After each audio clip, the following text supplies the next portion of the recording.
When traffic is affected by construction, maintenance, or utility operations, traffic control is needed to safely guide and protect motorists, pedestrians, and workers in and through work zones. This zone is the area between the first advance warning sign and the point beyond the work where traffic is no longer affected. Most temporary traffic control zones can be divided into 4 areas. In this part of the training, we'll look at each of the areas and examine them for one direction of travel. If the work you'll be doing affects more than one direction of travel, the same principles we cover here will apply to traffic in all directions. These are the 4 areas of temporary traffic control zones we'll be discussing. Accidents can occur in all of these areas if they are not properly controlled. Advance warning area, transition area, activity area, and termination area. The advance warning area prepares drivers and alerts them to what's coming. An advance warning area is necessary for all traffic control zones because drivers need to know what to expect. Before reaching the work area, drivers should have enough time to adjust their driving patterns. In the advance warning area, traffic control devices may vary from a series of signs starting a mile in advance of the work area to a single sign or flashing lights on a vehicle. The advance warning area, from the first sign to the start of the transition area, should be long enough to give the motorist enough time to respond to the control devices. For most operations, the length can be 1 mile for freeways or expressways, 1,500 feet for most other roadways or open highway conditions, or 1 block or more for urban streets. Next is the transition area. When work is performed within 1 or more traveled lanes, a lane closure is generally required. In the transition area, traffic is channeled from the normal highway lanes to a new path, which is required to move traffic around the activity area. Most often, this is accomplished with tapers to close the lanes. The transition area should be obvious to drivers. The correct path should be clearly marked with channelizing devices so that drivers will not make a mistake and follow the old path. If the existing pavement markings create confusion, interim markings should be used. A taper is a series of channelizing devices placed at an angle to move traffic out of its normal path. There are 5 general types of tapers used in traffic control zones. Merging tapers close a lane of moving traffic on multi-lane highways where a merge is required. The spacing for channelizing devices should not be greater than the speed limit. Lane shift tapers move traffic to a different lane where a merge is not required. Shoulder closure tapers are needed to close shoulder areas. Two-way tapers control two-way traffic, where drivers are required to alternately use a single lane. These tapers are used when flaggers are present. Downstream tapers are those installed to allow traffic back into the normal path. The length of each type of taper is very important and is determined by several factors. Let's look at each of these factors in more detail. The length of a merging taper which is used to close a lane is determined by the speed of traffic and the width of the lane to be closed. The 2 formulas for determining the length of tapers for lane closures are discussed in the Manual on Uniform Traffic Control Devices. For speeds of 45 miles per hour or greater, the merging taper length should be at least the width of the lane multiplied by the posted speed or the observed operating speed. For speeds of 40 miles per hour or less, the length of the taper should be at least the product of the width of the lane times the posted speed divided by 60. This is actually the high-speed taper multiplied by the factor of the posted speed divided by 60. In most tables, the equation is shown like this. Most state and local manuals include tables showing the required taper lengths for various speeds and lane widths.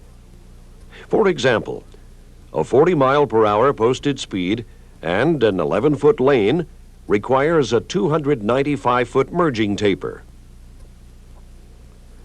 The lane shift taper is used when traffic is only being shifted and no merge is required. Therefore, the taper does not have to be as long as a merging taper. The minimum taper length is 1/2 L, where L is the computed length of a merging taper for the given posted speed and width of the lane shift. When an improved shoulder having a width of 8 feet or more is closed on a high-speed roadway, it should be treated as a closed part of the roadway. This is because drivers expect to be able to use the shoulder in the event of an emergency. The shoulder taper should be 1/3 L, where L is the shoulder width multiplied by the posted speed. If the shoulder is used as a travel lane, however, the taper is equal to L. The two-way traffic taper is used in advance of a work area that occupies part of a two-way road when the remainder of the road is used alternately by traffic in either direction. A short taper is used to slow down traffic by giving the appearance of restricted alignment. One or more flaggers or temporary traffic signals are used to assign the right-of-way in such conditions. Two-way traffic tapers should be a maximum of 100 feet long, with channelizing devices spaced at a maximum of 20 feet to provide clear delineation of the taper. A downstream taper is used at the downstream end of the work to allow drivers back into the lane that was closed. It's placed in the termination area. While closing tapers are optional, they may be useful in smoothing traffic flow. However, they may not be advisable when material trucks move into the work area by backing up from the downstream end. If a closing taper is used, it should be at least 100 feet in length per lane. Here's a table from the Manual on Uniform Traffic Control Devices that shows the lengths for the 5 types of tapers. Let's briefly review tapers and taper lengths. Where traffic on a multi-lane highway must merge, the required length is the function of the speed limit and the lane width. If traffic on a multi-lane road is to be shifted to a different lane, the taper is 1/2 the length of the merging taper length. When working on an improved shoulder, the required taper length is 1/3 of the merging taper length. Now, when traffic is on a two-way road and it's reduced to one lane, a taper with a maximum length of 100 feet is needed. And to let the driver know that he may return to the closed portion of the roadway, a 100-foot taper may be used. If restricted sight distance is a problem, for example, a sharp vertical or horizontal curve, the taper should be moved well in advance of the obstructed view. Beginnings of tapers should never be hidden behind curves. Traffic should be observed to see if the taper is working correctly. Frequent use of brakes and evidence of skid markings are indications that either the taper is too short or the advance warning is inadequate. The activity area consists of 4 distinct spaces. They are the longitudinal and lateral buffer spaces, the workspace, and the traffic space. Buffer spaces are open and unoccupied spaces and provide a margin of safety for traffic and workers. Although they are optional, they should be provided whenever field conditions permit their use. The longitudinal buffer space is between the transition area and the workspace and provides room for the driver to stop his vehicle if he fails to negotiate the transition taper and before he enters the actual workspace. It is important for the buffer space to be free of equipment, workers, materials, and vehicles. The length of the longitudinal buffer space is based on the stopping distance for the speed being considered. Table 6-1 of the Manual on Uniform Traffic Control Devices provides guidelines for the length of buffer spaces for various speeds. It is measured from the end of the transition area to the beginning of the workspace. Situations occur where one lane of traffic uses a lane that normally flows in the opposite direction. In these situations, a longitudinal buffer space should be used to separate the two tapers for the opposing directions of traffic to help prevent head-on collisions. Lateral buffer spaces separate moving traffic from the workspace as well as opposing streams of traffic. The width of this space is determined by engineering judgment and is often governed by the portion of the roadway which is needed to perform the actual work. The workspace is that portion of the roadway which contains the work activity. It is closed to traffic and set aside for exclusive use by workers, equipment, and the storage of construction materials. Workspaces may remain in fixed locations or may move as work progresses. For long-term operations, the workspace may be shielded by barriers to exclude traffic and pedestrians. The traffic space is the portion of the roadway in which traffic is routed through the activity area. Channelizing devices are used to separate the traffic space from the work activity at a spacing no greater than twice the posted speed limit. Every feasible effort should be made to minimize traffic conflicts with the work area. These are suggestions. Use traffic control devices to make the travel path clearly visible to drivers. For nighttime operations, the traffic control devices must be retroreflectorized and have a large surface area. Place channelizing devices between the work area and the traveled way. Provide safe entrances and exits for work vehicles.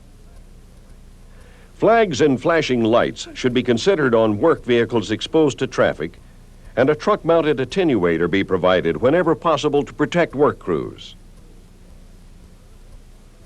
The termination area provides a short distance for traffic to clear the activity area and return to the normal traffic lanes. It extends from the downstream end of the activity area to the End Road Work sign. A downstream taper may be placed in the termination area. For some work operations, such as a single location utility or maintenance repair, it may not be necessary to display an End Road Work sign because it will be obvious to drivers that they have passed the activity area. Avoid gaps in the traffic control at work zones that may falsely indicate to drivers that they have passed the activity area. For example, if the work includes intermittent activity throughout a 1-mile section, drivers should be reminded periodically that they are still in the work zone. The primary purpose of the guide sign, Road Work, next miles, is to inform the driver of the length of the work zone. It should not be erected until work begins. In mobile operations, the advance warning area may be provided by signs and flashing lights on the work vehicle. Additional advanced warning signs may be warranted depending on the volume and speed of the traffic. A shadow vehicle equipped with an arrow display and flashing lights may also be used. With mobile operations, the transition area actually moves with the activity area, and the buffer space is the area between the shadow vehicle, if one is used, and the work crew. The termination area is usually obvious to the driver passing the work vehicle. The use of a truck-mounted attenuator should be considered for mobile operations. As a review, these are the 4 parts of a traffic control zone. The advance warning area alerts the driver that there's something ahead that demands his close attention. In the transition area, traffic is shifted or moved to eliminate interference with work activities. The length of the taper should be computed or obtained from a table. The activity area set aside for the actual work to be performed, to provide for the movement of through traffic, and to offer a margin of safety for both workers and motorists. And the termination area tells the motorist that they are out of the construction area and may resume normal driving. This concludes the review of the 4 basic parts of a temporary traffic control zone and their function. In the next session of the series, we'll be reviewing some typical applications that you'll be using in your work.